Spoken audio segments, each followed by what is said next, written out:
My boyfriend called me a stupid BCH and admitted he was cheating in the same sentence, then told me not to go to my friend, so I packed a bag and went to her door anyway.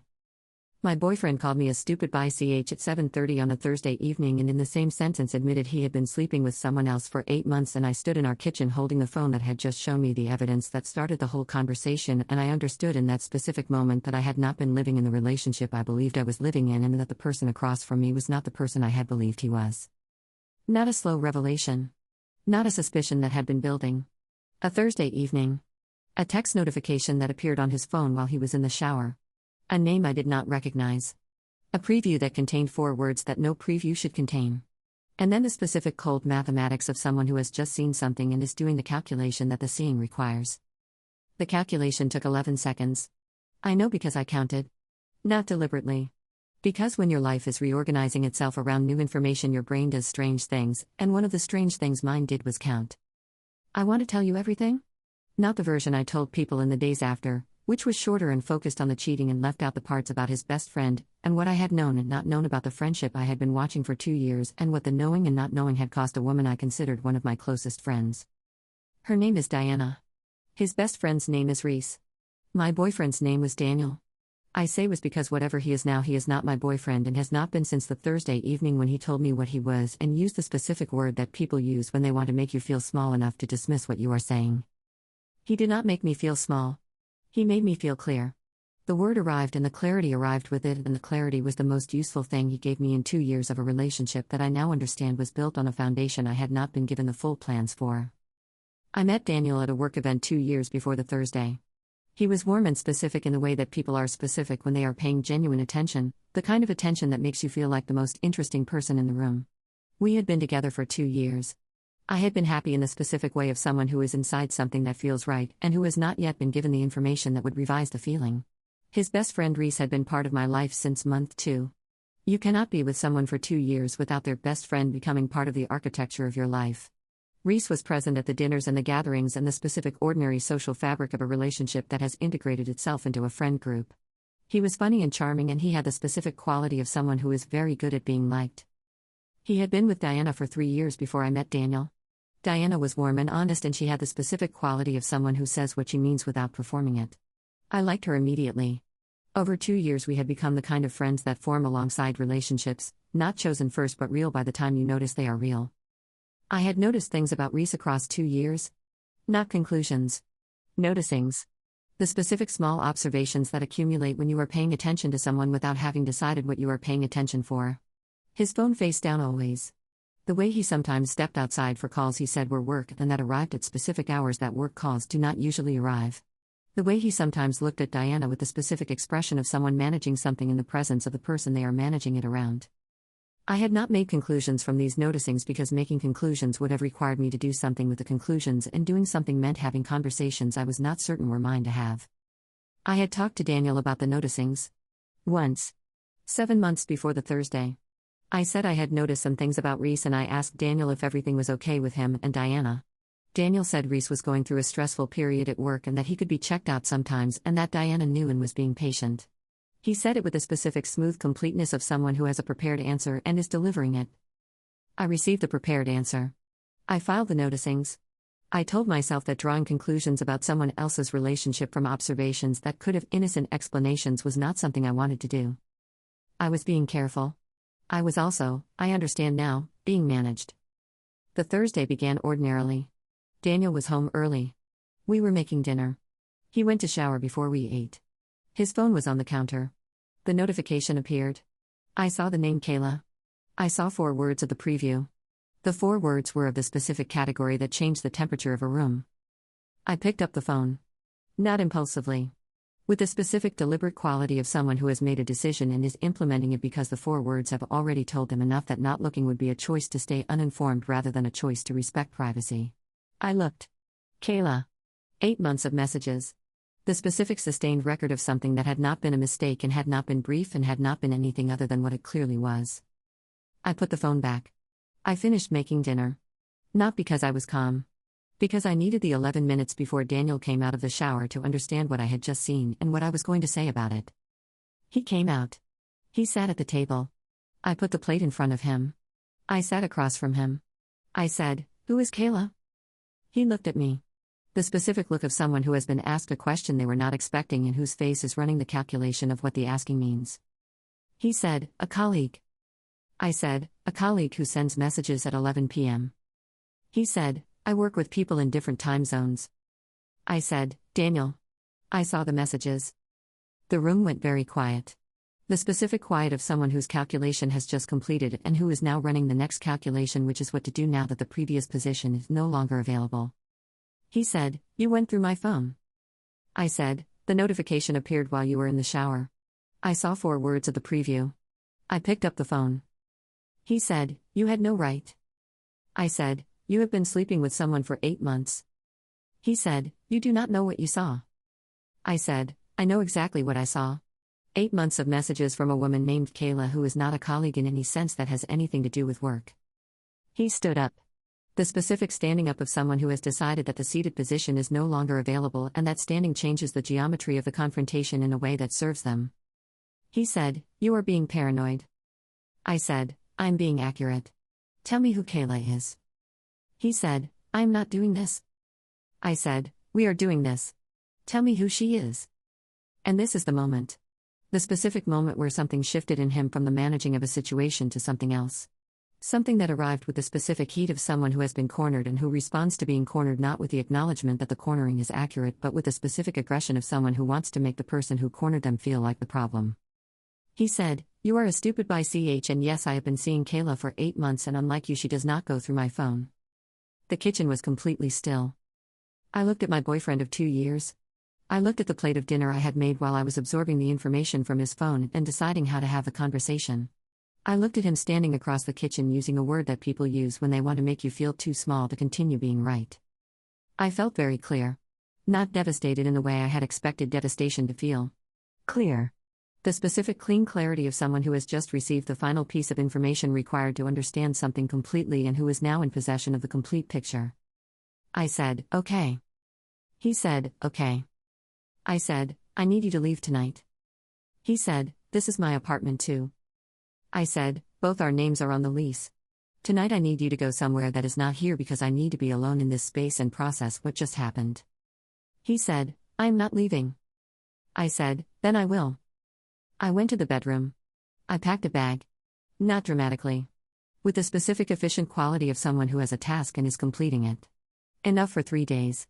I came back to the kitchen. He was still standing in the same position. The dinner was still on the table. I said, I'm going to Diana's.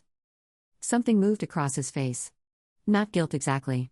The specific movement of someone who has just understood that a consequence they had not anticipated has just appeared in the room. He said, Diana. I said, yes. He said, you cannot. I said, I can. He said, she does not know. I said, about what? He said, nothing. I said, about what, Daniel? He said, about Reese. I stood in the kitchen with my bag. I thought about 7 months ago and the prepared answer about work stress and Diana being patient. I thought about the phone face down and the late calls and the expression on Reese's face in Diana's presence. I thought about 2 years of noticings that I had not made conclusions from because making conclusions would have required me to do something and doing something meant conversations that were not mine to have. I said, how long? He said, it does not matter. I said, how long has Reese been cheating on Diana? He said, I am not. I said, how long have you known? He said nothing. I said, Daniel. I'm going to Diana's. I'm going to tell her what I know about Kayla and about me, and then I am going to sit with her, and if there is something she needs to know about Reese you are going to tell me right now so that I can decide how to handle it. He said, you cannot tell her about Reese. I said, why not? He said, because it will destroy them. I said, how long? The silence lasted 15 seconds. Then he said, 2 years. 2 years. Diana and Reese had been together for 3 years. For 2 of those years Reese had been doing what he was doing and Daniel had known and Daniel had covered, and I had been in this relationship for 2 years watching the coverage and receiving prepared answers and not making conclusions because making conclusions would have required something of me. I picked up my bag. I said, I'm going to Diana. He said, do not do this. I said, I'm not doing anything to you. You did everything that is happening right now. I'm going to my friend. I left. I sat in my car in the parking garage for 9 minutes before I drove. Not crying. Thinking. About Diana and what she knew and did not know and what she was going to know in approximately 40 minutes, and what that was going to do to her and what my part in it was. My part. I had not cheated. I had not covered. I had noticed things and not made conclusions and talked to Daniel once and received a prepared answer and filed the noticings. That was my part. It was not the same as Daniel's part. It was also not nothing. I drove to Diana's. She answered the door in the specific easy way of someone who is not expecting company and is not concerned about the not expecting because the person at the door is someone she is always willing to open the door for. She looked at my face. Then she looked at my bag. She said, "Come in." I sat on Diana's couch and I told her everything in the specific order that everything had happened that evening, starting from the notification on the counter and ending with the 2 years. She listened. She did not interrupt. She had the specific quality of someone receiving information and holding it carefully rather than reacting to each piece as it arrived. When I finished, she sat with it for a long time. Then she said, 2 years. I said, yes. She said, Reese has been. I said, that is what Daniel said. She said, and Daniel has known for 2 years. I said, yes. She said, and you have been with Daniel for 2 years. I said, yes. She said, so for the entire time I have known you. I said, yes. She said nothing for a long time. I watched her receive this. Not the Reese part alone. The full architecture of it. The friendship we had built alongside the relationships and what the friendship had been built inside of and what that meant about the 2 years of dinners and gatherings and the specific ordinary fabric of our shared social world. She said, did you know? I said, no. I noticed things. I talked to Daniel 7 months ago and he gave me an explanation I accepted. I did not make conclusions because making them would have required something of me I was not certain was mine to do.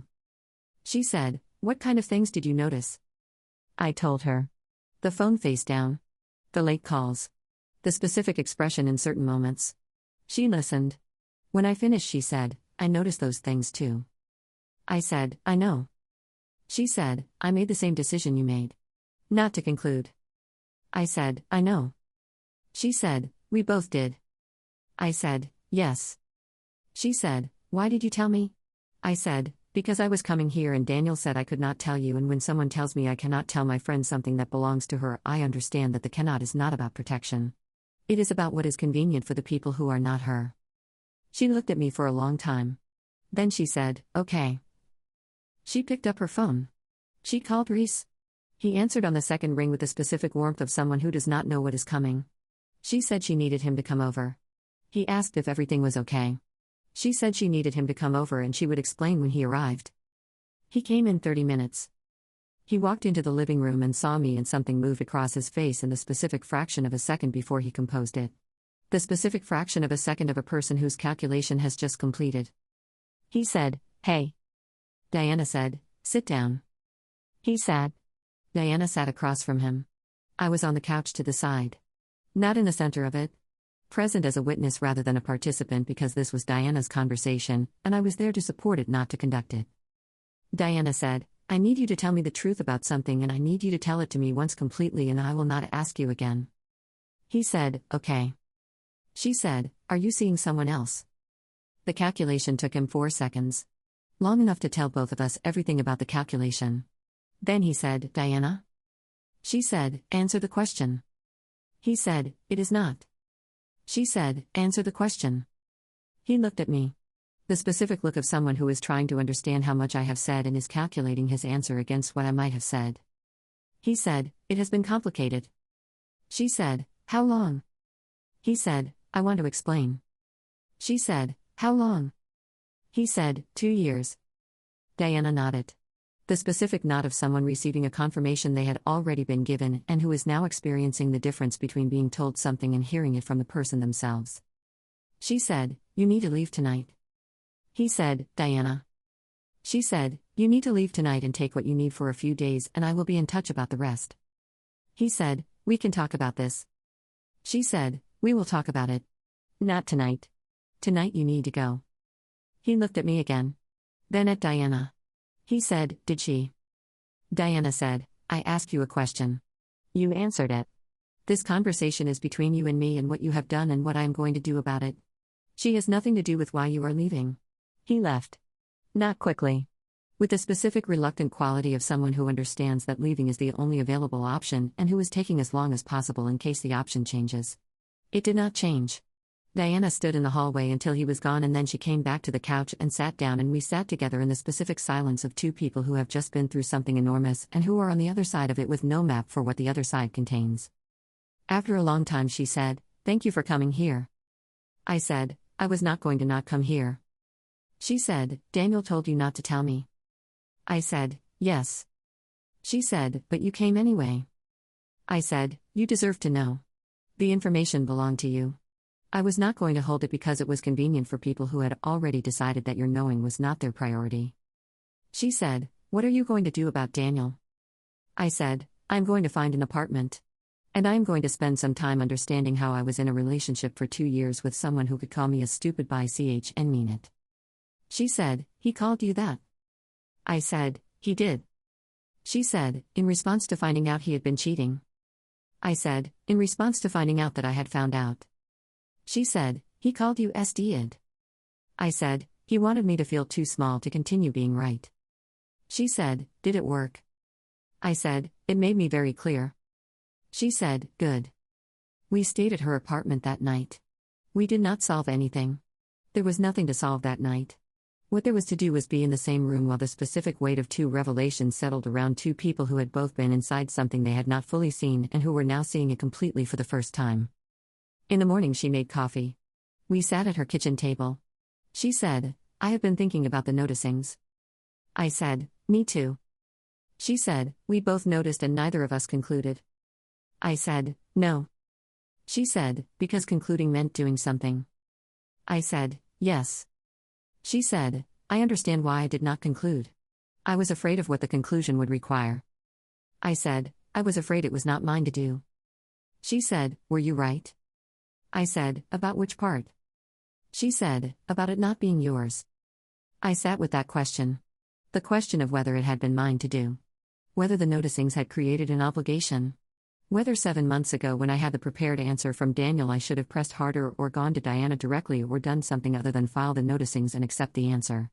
I said, "I think I was right that the conclusion was not mine to hand you. But I think I was wrong that the conversation was not mine to have. I should have pressed Daniel harder. Not accused. Pressed. Made him understand that I was paying attention and that the attention was not going to produce indefinite patience." She said, "Would it have changed anything?" I said, "Maybe not for Reese. Maybe for Daniel. Maybe I would have found out 8 months ago instead of Thursday and the 8 months would have been different." She said, "Or he would have been more careful." I said, "Yes. Maybe that." She said, "I do not blame you." I said, "I know. I am not asking you to." She said, "I'm saying it because I want you to know I have thought about it, and the conclusion I reach is that you did not do this to me. 2 people did this to me and neither of them is you." I said, "I could have done more." She said, "Yes. And so could I. We are both sitting here having not done more and having been inside something we did not fully see, and I am going to spend a long time understanding my part in the not seeing. I am not going to spend that time assigning you a portion of the responsibility that belongs to 2 other people." I found an apartment 3 weeks later. The lease with Daniel was navigated with the specific cold efficiency of 2 people who have nothing left to say to each other and who are completing a legal process rather than a relationship. He sent one message in the weeks between Thursday and the lease resolution. It said he was sorry for what he said. Not for what he did. For what he said. I did not respond. Not from anger. From the specific clear understanding of someone who has been given an apology that is shaped like an apology, and that is not one. An apology for the word that was used in the moment of being caught is not an apology for the 8 months. It is an apology for the exposure of the 8 months. Those are different things, and only one of them is worth receiving. Diana and Reese's relationship ended. Not immediately. Over 3 weeks of the specific difficult conversations that 3 years and the full truth require. She told me about them afterward, not in detail, in the shape of them. She said it was the hardest thing she had done and also the most honest 3 weeks of the relationship. She said by the end she understood more about what they had actually been than she had understood in 3 years of being inside it. She said, "He is not a villain." I said, "No." She said, "He made choices that were selfish and sustained and that cost me something I cannot get back. He is also not a villain. He is a person who made those choices." I said, "Yes." She said, "I'm trying to hold both those things." I said, "I know." She said, "It is harder than just making him the villain." I said, "I know." She said, "But more accurate." I said, "Yes. We are still friends. Diana and I. The friendship did not require the relationships to exist, and it does not require the relationships to have ended cleanly. It exists on its own foundation, built over 2 years of dinners and gatherings and the specific ordinary fabric of people who have found each other real, and that foundation held through the Thursday in the apartment, and the 3 weeks of difficult conversations and everything that came after. She called me last month. She said she had been thinking about something. She said, "You came to my door with a bag." I said, "Yes." She said, "You came even though he told you not to." I said, "Yes." She said, "That is what I think about when I think about friendship. Not the 2 years of dinners. The bag." I said, "The bag was not complicated." She said, "It was not complicated for you? You decided and you came. Most people would have decided it was not their place. Or that the information was too uncertain. Or that the relationship made it complicated." I said, "The information belonged to you." She said, "I know. But deciding that required deciding that my knowing was more important than everyone else's comfort. Including yours." I said, "Yes." She said, "That is not easy." I said, "It was Thursday evening. He had called me a specific word and admitted to 8 months and told me not to go to you. Easy was not available. Clear was available." She said, "I'm glad you came." I said, "Me too." I think about the word sometimes. The specific word he used. Not because it still lands. It does not still land. Because it is the clearest picture I have of who he actually was underneath the warmth and the attention and the 2 years of someone who was very good at being present in a specific way. He used the word because he was cornered and he needed to make me small enough to dismiss. It did not make me small. It made the picture complete. The picture of someone who had been managing me for 2 years alongside managing the coverage of his best friend and who reached, when the management failed, for the specific word that people reach for when they need to make someone feel like their perception is the problem rather than the thing they are perceiving. My perception was not the problem. My perception was accurate. Some words that are meant to diminish you end up clarifying you instead. He called me Stid. I went to Diana's. That is not Stid. That is exactly what the moment required. The word told me who he was. And who he was told me exactly what to do next. I did it. And I would do it again. Every single time. For the friend at the door who deserves to know what belongs to her. Even when it is not convenient. Especially then.